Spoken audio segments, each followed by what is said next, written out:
कृष्ण ने अपने गीता में कहा है कि योग क्षेम वहाम्यहम्। इसका मतलब है पहले योग, पहले वो क्षेम कहते, पहले उन्होंने योग कहा, उसके बाद क्षेम कहा। क्षेम का मतलब होता है आपका वेलबीइंग, आपका लक्ष्मी तत्व। पर पहले योग होना चाहिए। जब तक योग नहीं होता तब तक परमात्मा से आपसे कोई मतलब नहीं। आपको पहले योग माने परमात्मा से मिलन होना चाहिए। आपके अंदर आत्मा जागृत होनी चाहिए। जब आपके अंदर आत्मा जागृत हो जाती है तब आप परमात्मा के दरबार में असल में जाते हैं। नहीं तो आप रट्टू तोते के जैसे कहा करते हैं, जो कुछ भी बात है बाहर ही रह जाती है। अंदर का आपा जब तक आप जानते नहीं, जब तक आप अपने को पहचानते नहीं, तब तक आप परमात्मा के राज्य में आते नहीं, और इसीलिए आप उसके अधिकारी नहीं हैं जो परमात्मा ने कहा हुआ है। बहुत से लोग परमात्मा को इसका दोष देते हैं कि हम तो इतनी परमात्मा की भक्ति कर रहे हैं, इतनी हम पूजा कर रहे हैं, इतने सर के बल खड़े होते हैं, ये करते हैं, वो करते हैं, भोग चढ़ाते हैं, सुबह से शाम तक रटते बैठते हैं, तो भी हमें परमात्मा क्यों नहीं मिलता। वास्तविकता परमात्मा से बात करने के लिए तक आपका उनसे संबंध होना चाहिए, कनेक्शन होना चाहिए। जब तक आपका योग घटित नहीं होता तब तक क्षेम नहीं हो सकता। क्षेम का मतलब है आपके चारों तरफ से रक्षा, जो लक्ष्मी तत्व हमारे अंदर है वो जागृत हो जाता है। कृष्ण ने सिर्फ ये कहा कि वहाम्यहम्, मैं करूंगा, पर कैसे करूंगा सो नहीं कहा। सो मैं आपसे बताती हूँ वो किस तरह से होता है। जिस वक्त योग घटित होता है तब कुंडलिनी त्रिकोणाकार अस्थि से उठ करके ब्रह्मरंध्र को छेदती थी।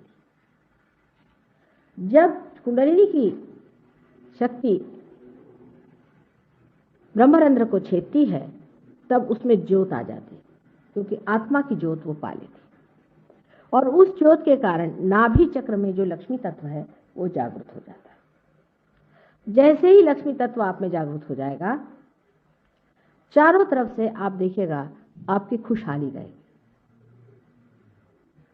कोई आदमी रईस हो जाए जिसको हम पैसे वाला कहते हैं, वो जरूरी नहीं कि वो खुशहाल है। अधिकतर पैसे वाले लोग महादुखी होते हैं। जितना पैसा होगा उतने ही वो गधे होते हैं, उतने उनके घर के अंदर गंदगी आती, शराब, दुनिया भर की चीज, मक्कारीपन, झूठापन, हर तरह की चीज उनके अंदर रहती है। हर समय डर भय कि अभी गवर्नमेंट आके पकड़ती है, कि खाती है, कि हमारा पैसा जाता है, कि ये होता है वो होता है। तो जो बहुत रईस लोग हैं वो भी कोई लक्ष्मीपति नहीं, क्योंकि उनके अंदर लक्ष्मी का तत्व नहीं जागृत हुआ है। सिर्फ पैसा कमा लिया, पैसा उनके लिए मिट्टी जैसा है, उससे कोई उनको सुख नहीं है। लक्ष्मी का तत्व समझना चाहिए। मैंने पिछली मर्तबा बताया था कि लक्ष्मी कैसी बनाई हुई है। उसके हाथ में 2 कमल हैं जो गुलाबी रंग के हैं, और एक हाथ से वो दान करती है और एक हाथ से आश्रय देती है। गुलाबी रंग का द्योतक होता है प्रेम। जिस मनुष्य के हृदय में प्रेम नहीं है वो लक्ष्मीपति नहीं हो सकता।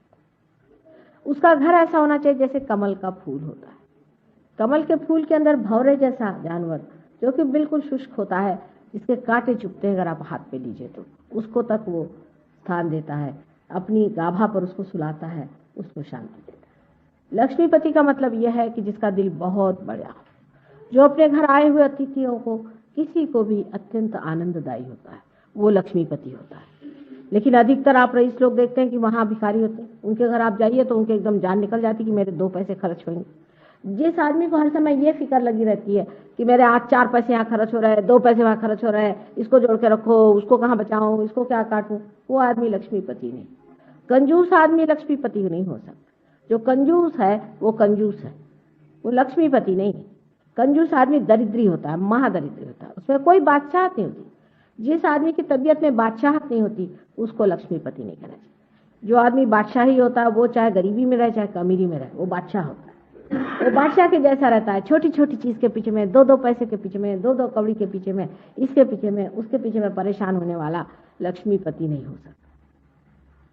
उसीलिए लक्ष्मी तत्व फिर जागरूक नहीं होता, इसलिए नाभि चक्र की बड़ी जोर की पकड़ हो जाती है। मटेरियलिज्म आ जाता है उस आदमी के अंदर, जड़वादी हो जाता है। छोटी छोटी चीज का उसको बड़ा ख्याल, ये मेरा, ये मेरा, ये मेरा बेटा, ये मेरा फलाना, ये ढिकाना, ये सारी चीज जिस आदमी में आ गई वो लक्ष्मीपति नहीं। इसकी चीज मारूं कि उसकी चीज मारूं कि ये लूं कि वो लूं कि सब मेरे लिए होना चाहिए। इस तरह से जो आदमी सोचता है वो भी लक्ष्मीपति नहीं। जो दूसरों के लिए सोचता है, अगर मेरा अच्छा आलीशान मकान है तो इसमें कितने लोग आकर बैठेंगे, अगर मेरे पास आलीशान चीजें तो कितने लोगों को आराम होगा, कैसे मैं दूसरों का स्वागत कर पाऊंगा, कैसे मैं दूसरों की मदद कर पाऊंगा, किस तरह से मैं उनको अपने हृदय में स्थान दूंगा। मदद का भी सवाल नहीं उठता। आदमी ये सोचता कि ये मेरे ही अपने हैं, इनके साथ जो भी मैं करना है मैं अपने साथ कर रहा हूं। तब असली लक्ष्मी तत्व जागृत हो जाता है। कमल के जैसा उसका रहन सहन, उसकी शक्ल होनी चाहिए, सुरभित होना चाहिए ऐसा आदमी, न कि उसे हर समय घमंड की बदबू आए। अत्यंत नम्र होना चाहिए। कमल का फूल हमेशा आपने देखा है उसमें एक ऐसी हमेशा थोड़ी सी झुकान रहती है। कमल कभी भी ऐसा खड़ा नहीं होता है, तो थोड़ी सी झुकान जरूर डंठल में आ जाती है। उसी प्रकार जो कम से कम जो लक्ष्मी जी के हाथ में कमल है, दोनों में इसी तरह की सुकुमारता है। दूसरों से बात करते वक्त वो बहुत ठंडी तबीयत से, आनंद से, प्रेम भरा इस तरह से बात करता है। झूठा नहीं होता, कोई प्लास्टिक के नहीं होते हैं वो कमल, असल में होते हैं। ऐसा मनुष्य असल में कमल के जैसा होना चाहिए। एक हाथ से वो दानी होना चाहिए, उसके हाथ से दान बहते ही रहना चाहिए, बहते ही रहना चाहिए। हमने अपने पिता को ऐसे देखा है, हम पिता की अपनी बात हम देखते हैं बहुत बार, कि बहुत दानी आदमी थे, देते ही रहते थे, कि पास कुछ ज्यादा हो जाए वो बांटते ही रहते थे। कोई यही मजा ही नहीं आता जब तक वो बांटे नहीं। और उसे कोई कहे कि आप आंख उठा के भी नहीं देखते, जो आया वही उठा के ले जा रहा, आप आंख उठा के नहीं देखते, तो कह ले मैं क्या देखूं, जो देने वाला दे रहा, मैं तो सिर्फ बीच में खड़ा हूं, दे रहा हूं, उसको देखने का मुझे तो शर्म लगती है। लोग कहते कि तुम दे रहे हो। इस तरह का दानत वाला आदमी जो होता है, जो अपने लिए कुछ भी संग्रह नहीं करता, दूसरों को बांटते रहता है, दूसरों को देते रहता है, देने में ही उसको आनंद आता है, लेने में नहीं, ये आदमी लक्ष्मीपति होता है। ऐसे ही को मिलता है हजार बार और देते रहता है। जो अपने ही बारे में सोचता रहे, मेरा कैसा भला होगा, मेरे बच्चों का कैसा भला होगा, मैं कैसे अच्छा होऊंगा, ऐसे आदमी को लक्ष्मीपति, उसमें कोई शोभा नहीं थी, वो भिखारी होता है। और एक हाथ से वो आश्रय देता है अनेक को अपने घर में, जो भी आए उसे अत्यंत प्रेम से रहना, उसके अत्यंत अपने बेटे जैसी उसकी सेवा करना, आश्रय। उसके यहाँ नौकर चाकर, घर में जानवर, अनेक लोग उसके आश्रय में होते हैं, पर वो हमेशा ये जानते हैं कि हमारा आश्रयदाता है। कोई हमें तकलीफ होगी वो हमें देगा, रात को उठ करके भी देगा, और चुपके से करता है। उसे बताता नहीं, जताता नहीं, दुनिया को दिखाता नहीं कि मैंने इनके लिए इतना कर दिया, वो कर दिया, एकदम चुपके से कर देता है। परमात्मा भी हूबहू ऐसा है। वो एक स्त्री स्वरूप, मां स्वरूप बनाया हुआ लक्ष्मी जी का स्वरूप है। और एक कमल पे लक्ष्मी जी खड़ी हो जाती है। आप सोचिए, कमल पे खड़ा होना माने आदमी में कितनी सादगी होनी चाहिए, बिल्कुल हल्का, उस पर कोई बोझा, कमल पर भी वो खड़े हो सके, ऐसा आदमी उसे होना चाहिए, जो किसी को अपने बोझे से न दबाए, जो बहुत ही नम्र होना चाहिए। जो दिखाते फिरते हैं हमारे पास ये चीज है, वो चीज है, फलाना है, ठिकाना है, वो लक्ष्मीपति नहीं हो सकते। मातृत्व उनमें होना चाहिए, माँ का हृदय होना चाहिए, तब उसे लक्ष्मीपति कहना चाहिए। यह सब लक्ष्मीपति के लक्षण है। और जब आपके अंदर ये तत्व जागृत हो जाता है, तो पहली चीज आप में आती है संतोष। ऐसे तो किसी चीज का अंत ही नहीं है। आप जानते हैं कि इकोनॉमिक्स में कहते हैं कि कोई सी भी वांट सैशिएबल होती ही नहीं इन जनरल। आज आपके पास ये है तो कल वो चाहिए, वो है तो वो चाहिए, वो चाहिए तो वो चाहिए। आदमी पागल जैसे दौड़ते रहता, उसके कोई हद ही नहीं होती। आज ये मिला तो वो चाहिए, वो मिला तो वो चाहिए। लेकिन आदमी में संतोष आ जाता, उसे संतोष आ जाता है। जब तक आदमी में संतोष नहीं आएगा, वो किसी भी चीज का मजा नहीं ले सकता, क्योंकि संतोष जो है ये वर्तमान की चीज है, प्रेजेंट की चीज है, और आशा जो है ये फ्यूचर की चीज है, निराशा जो है ये पास्ट की चीज है। आप जब संतोष में खड़े रहते हैं, फुल्ली सेटिस्फाइड, तब आप पूरा उसका आनंद उठा रहे हैं जो आपको मिला हुआ। नहीं तो उनके पास कितना भी रहता है तो भी कहते अरे उसके पास इतना, मुझे वो चाहिए, तो ये काहे को मिला, फिर वो मिल गया तो उसको वो चाहिए। कभी भी ऐसा आदमी अपने जीवन का आनंद नहीं उठा सकता, कभी भी वो ऊंचा नहीं उठ सकता। रात दिन उसकी नजर जो है ऐसी ही पड़ती रहेगी। जो चीजें बिल्कुल व्यर्थ है, जिनका कोई भी महत्व नहीं, जिनका जीवन में कोई भी महत्व नहीं, जिसका अपने जीवन के आनंद से कोई भी संबंध नहीं, ऐसी चीज के पीछे में वो भागते रहते हैं। पर पहले योग घटित होना चाहिए, फिर क्षेम होता है। हमारे सहज योग में यहाँ पर भी अनेक से लोग आए हुए हैं जो कि हमारे साथ सहयोग में रहे और जिन्होंने पाया और इसमें प्रगति की है। उनकी सबकी फाइनेंशियल प्रगति हो गई, सबकी A to Z। कोई कोई लोगों के पास तो लाखों रुपया आ गए, जिनके पास 1 रुपया नहीं था उनको लाखों रुपया मिला। ऐसे भी लोग हमारे यहाँ हैं जिन्होंने, अब जैसे यहाँ देखिए मियाँ बीबी जो आए हुए हैं अंग्रेज लोग, वे इंडिया आना चाहते थे, तो उन्होंने कहा कैसे जाएं, पैसा तो है इनके पास, इनकी भी बड़ी प्रगति हो गई, वैसे भी इनको बहुत पैसा वैसा मिल गया और काफ़ी आराम से रहने लगे। लेकिन जब आने लगे तो उनको एक फॉर्म ने कह दिया, अच्छा तुम मुफ्त में जाओ, हम तुम्हारा पैसा देंगे क्योंकि हम तुम्हारा ये काम करते हैं। छोटी छोटी चीज़ में परमात्मा मदद करता है और आपके इतना रुपया आपके पास बच जाता है कि आपको समझ नहीं आता कि क्या करें। इन लोग पहले ड्रग्स लेते थे, शराब लेते थे और दुनिया भर की चीज़ें करते थे, उसमें बहुत रुपया निकल जाता था। अब मैंने देखा कि इनके घर अच्छे हो गए, घरों में सब चीज़ें आ गई और अच्छे से म्यूज़िक सुनते हैं, सब अच्छे अच्छे शौक इनके अंदर आ गए, सब बढ़िया तरीके से रहने लग गए, इनके बाल बच्चे अच्छे हो गए। मैंने पूछा भाई ये कैसे होगा? कहले हम तो सारा पैसा ऐसे बर्बाद करते थे और होश ही नहीं था हमको, हम कहाँ रहते थे, हम तो बेहोश ही रहते थे, हमको पता ही नहीं था कि हम कैसे रहते थे, क्या करते।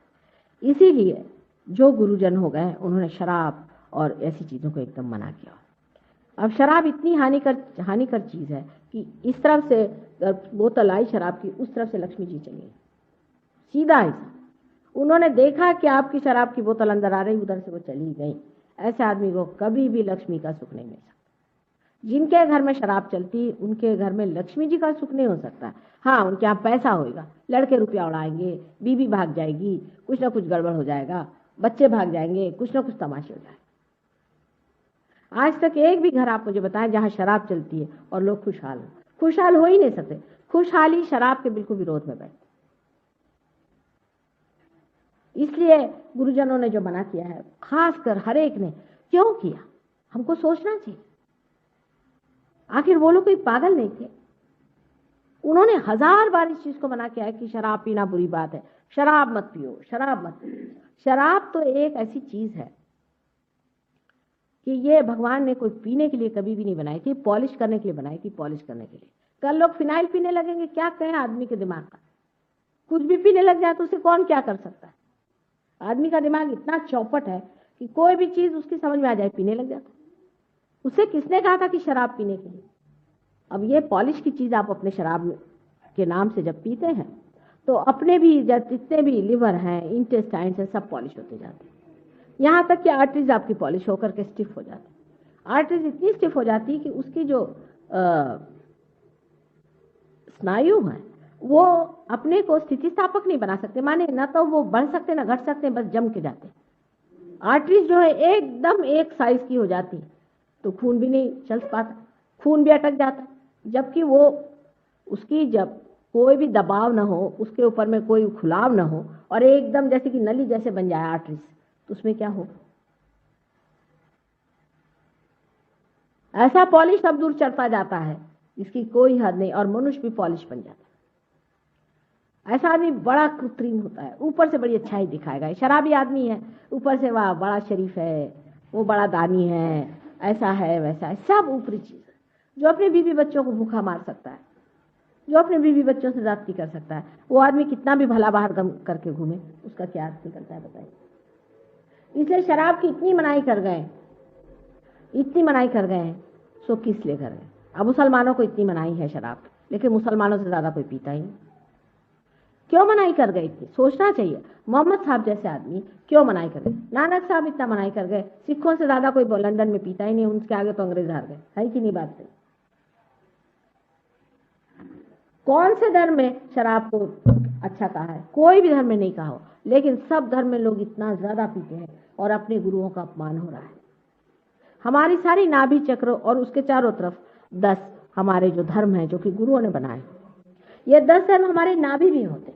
इसीलिए इन गुरुओं ने हमें मना किया हुआ है कि आप अपने धर्मों को बनाने के लिए पहली चीज है शराब या कोई सी भी ऐसी आदत न लगाएं जिससे आप उसके गुलाम हो जाए। अगर आपको ये गुलामी करनी है तो आप स्वतंत्रता की बात क्यों करते? लोग तो सोचते हैं कि गुलामी करना ही स्वतंत्रता है। आपको अगर कोई मना करे कि बेटे शराब नहीं पियो, तो लोग सोचते देखो ये मुझे रोकते हैं, टोकते हैं, मेरी स्वतंत्रता छीनते हैं। मनुष्य इतना पागल है, उसको मना इसलिए किया जाता है कि बेटे तू दूसरी गुलामी मत कर। जब कभी कोई बात बड़े लोग बताते हैं तो उसको विचारना चाहिए, ना कि उसको रटते बैठना चाहिए सुबह से शाम तक। उसको विचारना चाहिए, उसको सोचना चाहिए इन्होंने ऐसी बात क्यों कही, कोई ना कोई इसकी वजह हो सकती। ऐसे इतने बड़े ऊंचे लोगों को ऐसी बात कहने की जरूरत क्या पड़ गई, क्यों इस चीज को बार बार उन्होंने मना किया, ये सोचना चाहिए और विचारना चाहिए। और कोई भी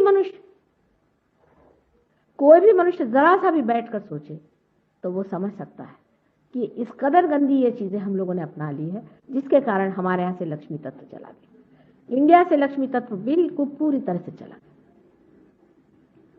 यहाँ पर लक्ष्मी तत्व है ही नहीं, और जागरूक करना भी बहुत कठिन है, क्योंकि लक्ष्मी तत्व जो है वो ही परमात्मा के खोज का पाया है। नाभि में ही विष्णु जी का स्थान है, और विष्णु जी का जो स्थान है, विष्णु जिसे हम लक्ष्मी उनकी जो शक्ति मानते हैं, इसी में हमारी खोज शुरू होती है। जब हम अमीबा रहते हैं तो हम खाना खोजते हैं, जरा उससे बड़े जानवर हो गए तो और कुछ खाना पीना और संग साथी ढूंढते रहते हैं। उसके बाद हम इंसान बन गए तो हम सत्ता खोजते हैं, हम इसमें पैसा खोजते हैं। बहुत से लोग तो खाने पीने में मरे जाते हैं, बहुत से लोग तो सुबह से शाम तक क्या खाना है क्या नहीं खाना है, ये करना है वो करना है, इसी में सारे बर्बाद रहते हैं। जिन लोगों को अति खाने की बीमारी होती है वो भी लक्ष्मीपति कैसे तो भिखारी होते हैं, ऐसा जिनका कि दिल ही नहीं भरता। एक मुझे कहने लगी, एक हमारे यहाँ बहू आई थी रिश्ते में, कल मेरे बाप क्या ये था वो था। अरे मैंने कहा तुम्हें तो दिखाई देना चाहिए, तुम्हारे अंदर तो जरा भी संतोष नहीं, ये खाने को चाहिए तुमको, वो खाने को चाहिए, घूमने को चाहिए, फिरने को चाहिए। कोई संतोष तुम्हारे बाप ने दिया कि नहीं दिया तुमको? अगर वाकई तुम्हारे बाप ऐसे लक्ष्मीपति थे तो कुछ तो तुम्हारे अंदर संतोष होता, मिला तो मिला, नहीं तो नहीं मिला। जब यह स्थिति मनुष्य की आ जाती है, जब उसकी सत्ता खत्म हो गई, जब उसको समझ में आया कि सत्ता में नहीं रहा, पैसे में नहीं रहा, किसी चीज में वो आनंद नहीं मिला जिसे खोज रहा था, तब आनंद की खोज शुरू हो जाती, वो भी नाभि चक्र से ही होती। इसी खोज के कारण आज हम अमीबा से इंसान बने, और इसी खोज के कारण जिससे हम परमात्मा को खोजते हैं, हम इंसान से अति मानव होते, आपा को पहचानते, आत्मा को पहचानते, इसी खोज से। इसलिए लक्ष्मी तत्व बहुत जरूरी चीज, और लक्ष्मी तत्व जो बैठा हुआ है उसके चारों तरफ धर्म है। मनुष्य के 10 धर्म बने हुए हैं। अब आप मॉडर्न हो गए तो आप सब धर्म उठा के चूल्हे में डाल दीजिए, भाई आप मॉडर्न हो गए, क्या कहने आपके। लेकिन ये तो आपके अंदर 10 धर्म है ही, ये स्थित है, ये वहां है। अगर मनुष्य के 10 धर्म नहीं रहे तो राक्षस हो जाएगा। जैसे ये सोने का धर्म होता है कि ये खराब नहीं होता, इसी तरह से आपके अंदर जो 10 धर्म हैं वो आपको बनाए रखने हैं, जो मानव धर्म है। अगर इन 10 धर्मों की आप अवहेलना कर रहे, और उसके उपधर्म भी हैं, लेकिन बेसिकली ये 10 धर्म आपको संभालने हैं। अगर वो आप 10 धर्म न संभाले तो आपका कभी भी उद्धार नहीं हो सकता, कभी भी आप पार नहीं हो सकते। पहले जब तक आप धर्म को नहीं बनाते हैं तब तक आप धर्मातीत नहीं हो सकते, धर्म से ऊपर नहीं हो सकते। पहले इन धर्मों को बनाना पड़ता है, और इसीलिए इन गुरुओं ने बहुत मेहनत की है, बहुत मेहनत करी है। इनकी मेहनत को हम लोग बिल्कुल मटिया मेट कर रहे हैं अपनी अकल की वजह से, सब इसको खत्म कर दे रहे। इन 10 धर्मों को बनाना हमारा पहला परम कर्तव्य है। लेकिन आजकल के जो गुरु निकले हुए हैं उनको आपसे धर्म से कोई मतलब नहीं। आप शराब पीते जो हमको भी एक बोतल और आपको कोई हर्जा नहीं।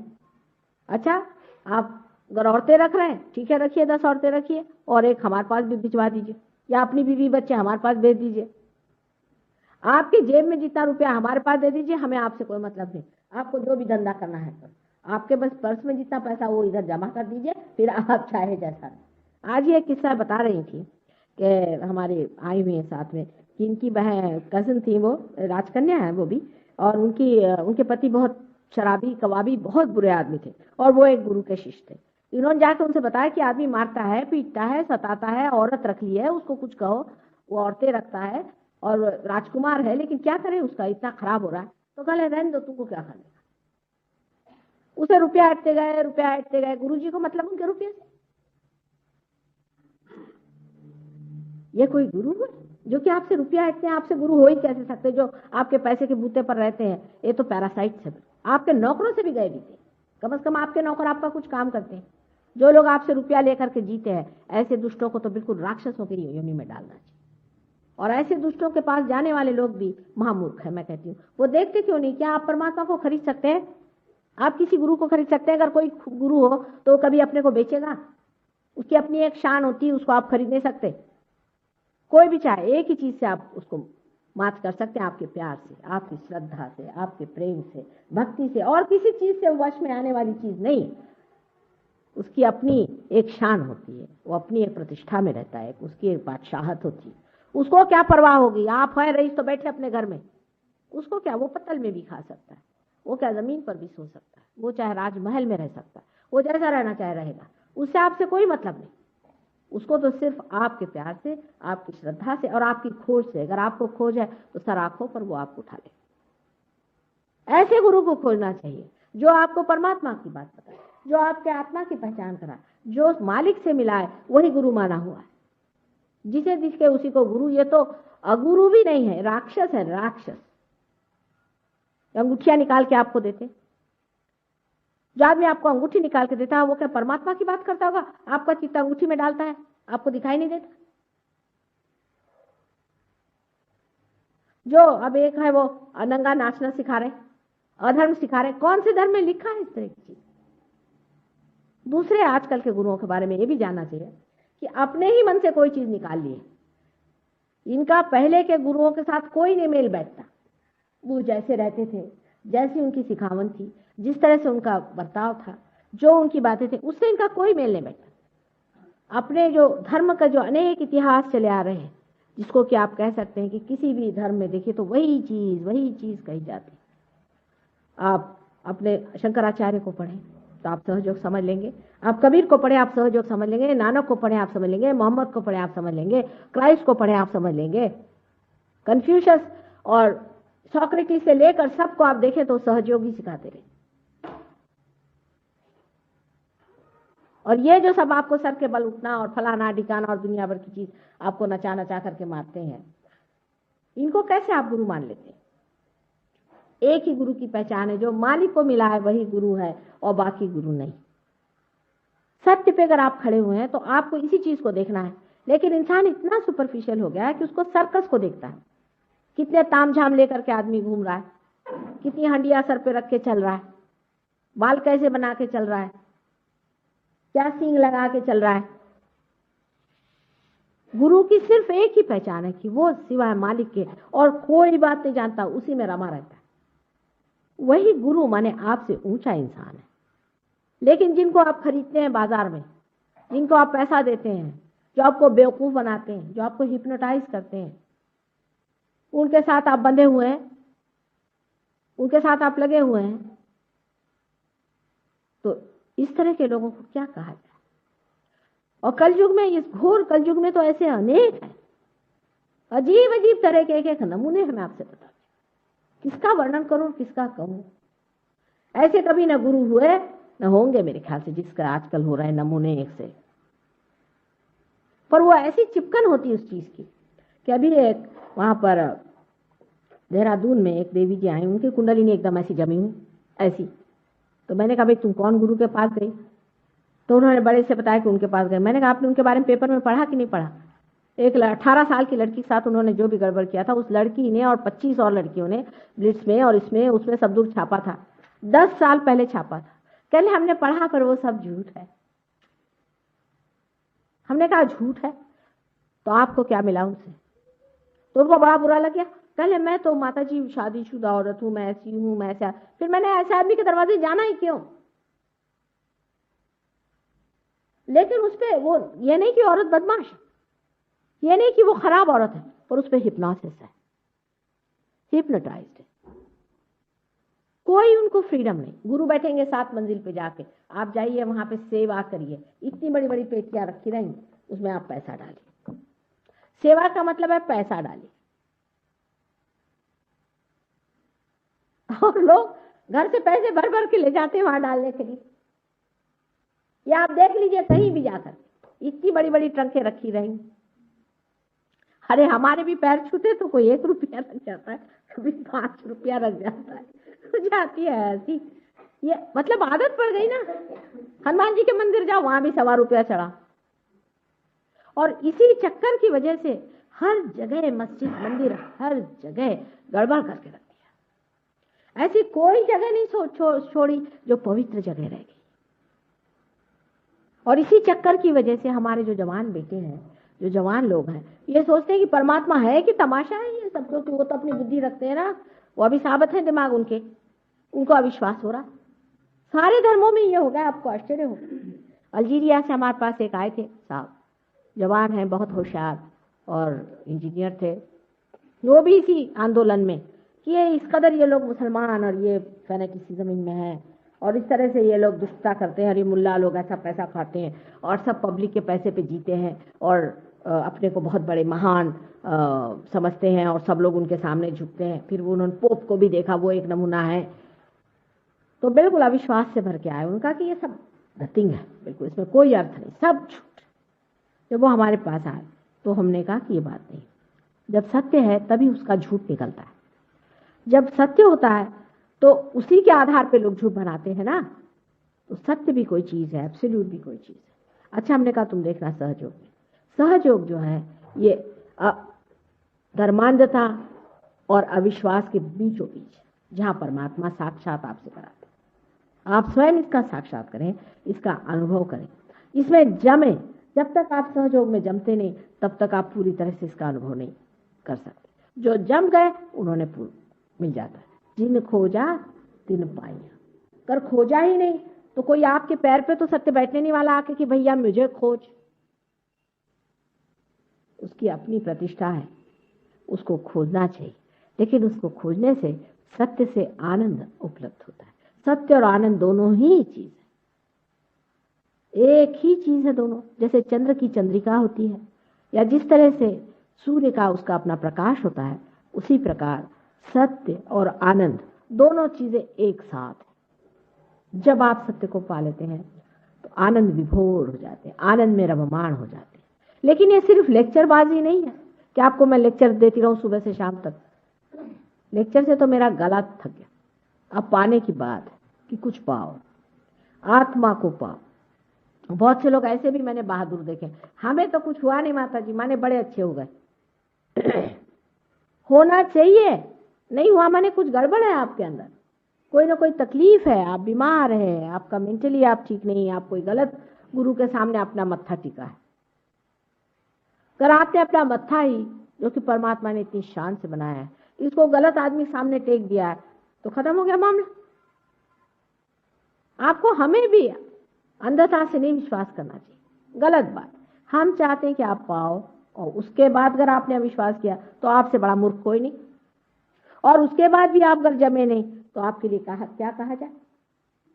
जब आप पा लेते हैं तब इसमें जमिए, और जमने के बाद आप देखिए कि आपकी पूर्ण शक्तियां जो भी हैं इस तरह से हाथ से बहती हैं और आप फिर दूसरों को भी इस आनंद को दे सकते हैं, दूसरों को भी ये सुख दे सकते हैं। और ये किस तरह से घटित होता है, कैसे बन पड़ता है, ये आप धीरे धीरे जैसे जैसे इसमें गुजरते जाते हैं आप खुद इसको समझते हैं। अब इनमें से बहुत से लोग हैं 6 महीने पहले हमारे पास में, सिर्फ 6 महीने पहले हमारे पास में। अभी डॉक्टर बरजोर जी साहब हैं, ये हमारे पास 6 महीने पहले आए, और ये बहुत बड़े डॉक्टर हैं लंदन के, इसके अलावा जर्मनी में भी प्रैक्टिस करते हैं। जब से इन्होंने पाया है इसके पीछे पड़ गए, तब से इन्होंने कैंसर ठीक किए हैं, दुनिया भर की बीमारियां ठीक की, और अब कहते हैं कि इसको पाने के बाद बाकी सब कुछ इररिलेवेंट लगता है हमको, क्योंकि जब आप बिल्कुल सूत्र पे ही काम करने लग गए, जब सूत्र को आपने पकड़ लिया तो फिर बाकी चीजें हिलाना कोई मुश्किल नहीं। इसी प्रकार आप सब इसके अधिकारी हैं, इसीलिए से सहज कहते हैं। सह माने आपके साथ, ज माने पैदा हुआ, ये आप भी इसके अधिकारी, हर एक आदमी इसका अधिकारी है और इसको पा लेना चाहिए। जैसे एक दीप दूसरे दीप को जला सकता है, उसी प्रकार एक रियलाइज सोल दूसरे को रियलाइजेशन दे सकता है, पर रियलाइज सोल होना चाहिए। अगर एक दीप जला हुआ नहीं तो दूसरे दीप को क्या करेगा? जब दूसरा दीप जल जाता है तो वो तीसरे को जला सकता है। इसी प्रकार ये घटना घटित होती है और आदमी के अंदर में लाइट आ जाती है। अब लाइट आने का मतलब ये नहीं कि आप लाइट देखते हैं, ये भी एक दूसरी अजीब सी चीज है कि लोग लाइट देखना चाहते हैं। देखना जब होता है तब वहां आप नहीं होते। जैसे कि समझ लीजिए आप जब बाहर हैं तो आप इस बिल्डिंग को देख सकते हैं, लेकिन जब आप अंदर आ गए तो क्या देखिएगा? कुछ भी नहीं। तब तो सिर्फ आप होते मात्र हैं, आप देखते नहीं हैं कुछ। जहां जहां देखना होता है तो सोचना कि आप अभी बाहर हैं। लाइट जो लोगों को दिखाई देती है, ये शॉर्ट सर्किट हो जाता है ना, वैसी लाइट है, स्पार्क उड़ता है। इसलिए जिस चीज को लाइट दिखाई हो वो मुझे बताएं, आज्ञा चक्र टूटा है उस आदमी, उसको ठीक करना पड़ेगा। ये सारे चक्र भी कुंडलिनी अपने आप से ठीक करती चलती है। वो आपकी माँ है, आप हर एक की अलग अलग माँ है। वो आपकी, जिसको सुरती कहते हैं, वही ये सुरती है, और ये अपने आप से चढ़ती है और अपने आप आपको ठीक करके वहां पहुंचा देती है। आप में अगर कोई दोष भी है वो भी हम समझ सकते हैं, वो भी वो बता देती कि इनका दोष ठीक कर दो। कोई गलती हो गई वो भी ठीक हो सकता है, लेकिन अपने को रिसेप्टिव मूड में रखना चाहिए कि हम इसे ले लें, प्राप्त कर लें और हो जाए। अब कल भी एक बात जो उठी थी वो आज भी दिमाग में किसी के उठ रही है कि कुंडलिनी अवेकनिंग तो लोग कहते हैं बड़ी मुश्किल चीज़ है, बड़ी कठिन चीज़ है, ये कैसे होती है? इसमें कोई नाचते हैं, कोई बंदर जैसे नाचते हैं, कोई कुछ करते हैं, कुछ भी नहीं होता। हमने हजारों की कुंडलिनी जागरूक की और पार किया हुआ है, ऐसे कभी भी नहीं होता है। जो परमात्मा ने आपके उद्धार के लिए चीज़ रखी हुई है, आपके पुनर्जन्म के लिए आपकी माँ है, वो आपको कोई भी दुख नहीं देती, उल्टे आपको वो अत्यंत सुखदायी है। कैंसर जैसी बीमारी कुंडलिनी के अवेकनिंग से ठीक होती है, सारी बीमारी आपकी ठीक हो सकती है। इस तरह की बड़ी भारी प्रेमदायिनी, आशीर्वाददायिनी, इस तरह की बड़ी भारी शक्ति आपके अंदर में है। तो इस तरह की गलत धारणाएं कर लेना कि हम बंदर हो जाएंगे या मेंढक हो जाएंगे, आपको अति मानव जो बनाने वाली चीज है वो आपको क्या मेंढक बनाएंगे? इस चीज को आप समझ लें। अब ये कठिन होता है, वो उसके लिए कठिन है जो बेवकूफ है, जिसको मालूम नहीं। जो इसका अधिकारी नहीं उसके लिए कठिन है, जो इसका अधिकारी और जो इसके सारे ही काम काज जानता है उसके लिए बाएं हाथ रखे। हो सकता है कि हम इसके अधिकारी हैं और हम इसके सारे ही काम जानते हैं, इसीलिए आसानी से उठती है। बहरहाल आप अपनी आंख से देख सकते हैं इसका उठना, आप इसकी जागृति देख सकते हैं, इसका चढ़ना भी देख सकते हैं, और उसकी हम लोगों ने फिल्म भी बनाई है। पर जो लोग बहुत शंकाखोर होते हैं उनके लिए सहयोग जरा मुश्किल से पनपता है। इस चीज को पाना चाहिए और इसको लेना चाहिए। आजकल जो जमाना आ गया है, जिस जमाने में हम रह रहे हैं कलयुग में, असल में हम ये कहेंगे कि आध्यात्मिक दृष्टि से हम लोग बहुत ही ज्यादा कमजोर हैं। इनसेंसिटिव, संवेदना हमारे अंदर नहीं। हम अध्यात्म की चीज को अगर समझते होते और अगर समझते कि आत्मा की पहचान क्या है, तो हम कभी भी गलत गुरुओं के पीछे नहीं भागते। लेकिन हमारे अंदर सच को पहचानने की शक्ति बहुत कम हो गई, क्षीण हो गई। हम नहीं पहचान सकते कि सच्चाई कहाँ है। उसकी वजह यह है कि हम इतने कृत्रिम हो गए, इतने आर्टिफिशियल हो गए। आप आर्टिफिशियल हो जाइएगा तो आपके सत्य को पहचानने की शक्ति कम हो जाएगी। पर जैसे गांव में अभी मैं देखती कि गांव में लोग एकदम पहचान लेते, वो पहले पहचान लेते कि कौन असल है कौन नकल है। गांव के लोगों में नब्ज होती है इस चीज को पहचानने की, वो समझते हैं कि ये आदमी नकली है और ये आदमी असली। पर शहर के लोग तो आप जानते हैं कृत्रिम हो जाते हैं, आर्टिफिशियली रहते हैं, इसलिए शहर के लोगों को पहचान नहीं होती, और इसीलिए वे जितने चोर भांगते लोग हैं ये सब आपके शहर के पीछे लगे। ये सारे शहरों में आते हैं, गांव में कोई नहीं काम करता, क्योंकि आपके जेब में पैसे होते हैं, आपके जेब से इनको मतलब होता है। वो काहे को गांव में चले, सहयोग हमारा गांव में चलता है। असल में शहर में तो हम यूं ही आते हैं, लेकिन असल में हमारा काम जो है गांव में होता है। गांव के जो सीधे साधे सरल परमात्मा से संबंधित लोग होते हैं वो इसको बहुत आसानी से पा लेते हैं। उनको एक क्षण भी नहीं लगता। लेकिन शहर के लोगों में, एक तो शहर की आबो हवा की वजह से और यहाँ के तौर तरीके की वजह से आदमी इतना अपने को बदल देता है, इस कदर अपने को धर्म से गिरा लेता है। अब ये उसमें क्या हुआ, साहब सब लोग पीते हैं, बिजनेस के लिए पीना चाहता है, मानो जैसे बिजनेस ही भगवान है, उसको तो पीना ही चाहिए, फिर उसके अगर बिजनेस कैसे चले? तो या तो फिर ये कहो कि तुम परमात्मा में या धर्म में बिल्कुल विश्वास नहीं करते, और अगर जरा भी विश्वास करते हो तो जो अधर्म है उसको नहीं करना चाहिए। कोई जरूरत नहीं किसी को पीने की। ये भी एक गलत फहमी है कि बिजनेस के लिए करना पड़ता है। इसके लिए जो आदमी अपने को धोखा देना चाहता है उसी को कोई नहीं बचा सकता।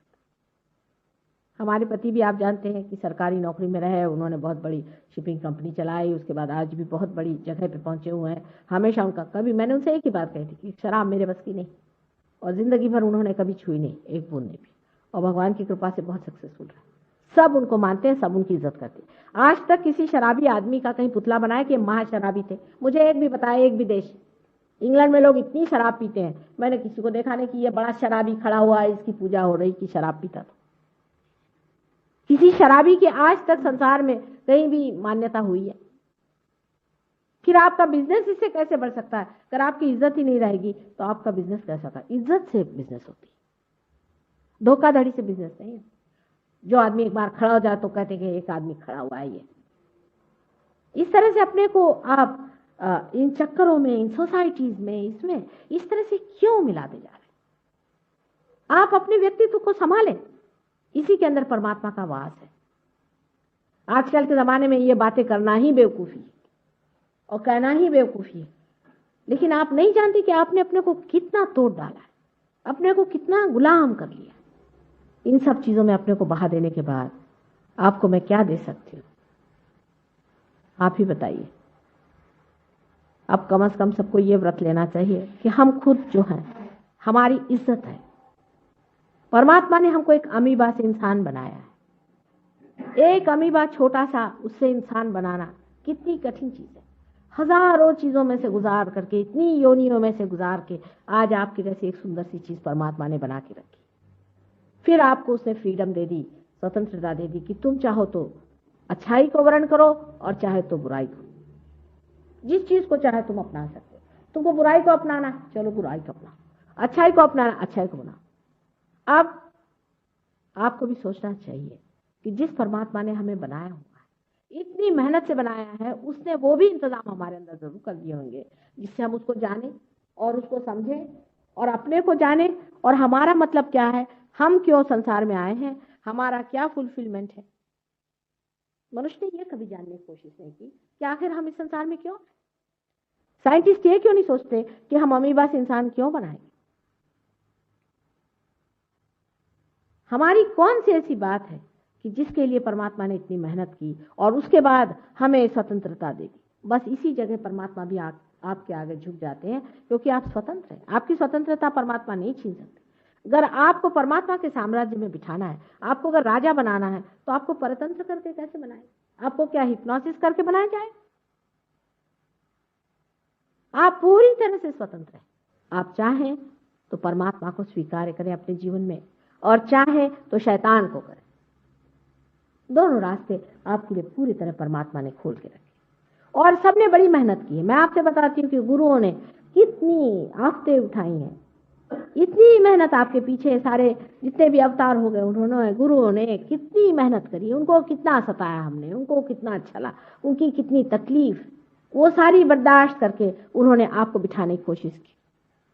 लेकिन कलयुग ऐसा कुछ आया बवंडर जैसे कि हम सब कुछ भूल गए और हमारी जो भी आत्मिक संवेदन है उसको भूल गए। हम पहचान ही नहीं पाते किसी इंसान की शक्ल देख करके कि ये असली है कि नकली है। आश्चर्य हो, शक्ल से जाहिर हो जाता है। अगर कोई आदमी वाकई में परमात्मा का आदमी है, उसकी शक्ल से जाहिर होता है। हम ये पहचानना ही भूल गए। ये हमारे अंदर की जो सेंसिटिविटी है, जो हमारे अंदर की संवेदनशीलता है, वो पूरी तरह से खत्म हो गई। जब रामचंद्र जी संसार में आए थे, सब लोग जानते थे कि एक अवतार है। कृष्ण जब आए थे, सब लोग जानते थे कि एक अवतार है। लेकिन आज ये जमाना आ गया कि कोई किसी को पहचानता नहीं। ईसा मसीह के समय भी ऐसा ही हुआ, लेकिन उस समय कुछ लोगों ने तो उनको पहचाना, पर आज तो ये समय आ गया है कि सब भूतों को और राक्षसों को लोग अवतार मानते। इस चक्कर से अपने को हटा लेना चाहिए और एक ही चीज मांगना चाहिए कि प्रभु तुम हमारे अंदर जागो, इससे हम अपने को पहचान लें। आत्मा को पहचाने बगैर हम परमात्मा को नहीं जान सकते, नहीं जान सकते, नहीं जान सकते। बाकी सब बेकार है, ये सब सर्कस है, ये सिर्फ इसको कहते हैं बाहरी तमाशे हैं। इस बाहरी तमाशे से अपने को संतुष्ट रखने से कोई फायदा नहीं। आप अपने ही को धोखा दे रहे हैं। परमात्मा को कौन धोखा देगा? वो तो आपको खूब अच्छे से जानता है। आप अपना ही नुकसान कर रहे हैं। आपको पाना चाहिए, क्योंकि आपकी अपनी शक्ति, आपकी अपनी संपदा है, आपके अंदर सारा स्रोत है, आपके अंदर भरा हुआ सब कुछ है। उसे आपको लेना चाहिए और फिर इसमें जमना चाहिए। सहयोग में जब मैं आती हूँ, लोग बहुत आते हैं, मैं जानती हूँ, लेकिन यहाँ सबका ये कहना है कि माँ आगे लोग नहीं जाते। अब यहाँ पे ऐसे लोग हमने देखे कि जिनको हमें कभी उम्मीद नहीं थी, वो कहाँ से कहाँ पहुंच गए, और जो कि बहुत हम सोचते थे वो वहीं से वहीं जमे बैठे, फिर लेके आ गए वही सरदर्द, वही आफतें, वही परेशानियां, वही ये हो रहा है, वही वो हो रहा है। अभी भी उनका लेवल इतना ही ऊंचा उठा है। सहयोग में जब तक आप लोगों को देंगे नहीं, तब तक आपकी प्रगति नहीं होगी। देना पड़ेगा। जैसे जैसे आप देते रहेंगे वैसे वैसे आप आगे बढ़ेंगे। कोई अगर हम लोग बड़ी भारी बोट तैयार करते हैं, शिप तैयार करते हैं, अगर उसको हम पानी में नहीं छोड़ें तो उसका क्या अर्थ निकलता? उसी प्रकार है, अगर मनुष्य परमात्मा को पा करके भी और घर में बैठ जाए तो ऐसे दीप से फायदा क्या कि जो जला करके आप टेबल के नीचे रख दीजिए। दीप इसलिए जला जाता है कि दूसरों को प्रकाश मिले। उससे आप अपने अंदर अपने को भी देख सकते हैं और दूसरों को भी देख सकते हैं। आप अपने भी चक्र देख सकते हैं और दूसरों की भी देख सकते हैं। आप अपने भी आनंद को देख सकते हैं और दूसरों की व्यथा को भी देख सकते हैं। और आप ये समझ सकते हैं कि दूसरों को किस तरह से ये देना चाहिए, किस जगह ये चीज रुक रही है, किस तरह से इसको हमें बनाना चाहिए। आज के लिए इतना काफी है। हम लोग अब जरा ध्यान करें, देखें कितने लोग पार होते हैं।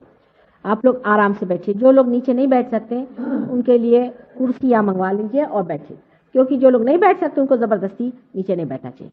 सरदार जी आप कुर्सी पर बैठिए, एक ब्रिंग द चेयर। जो ऊंचे लोग होते हैं उनको नहीं बैठा जाता, आप बैठ लेते हैं आराम।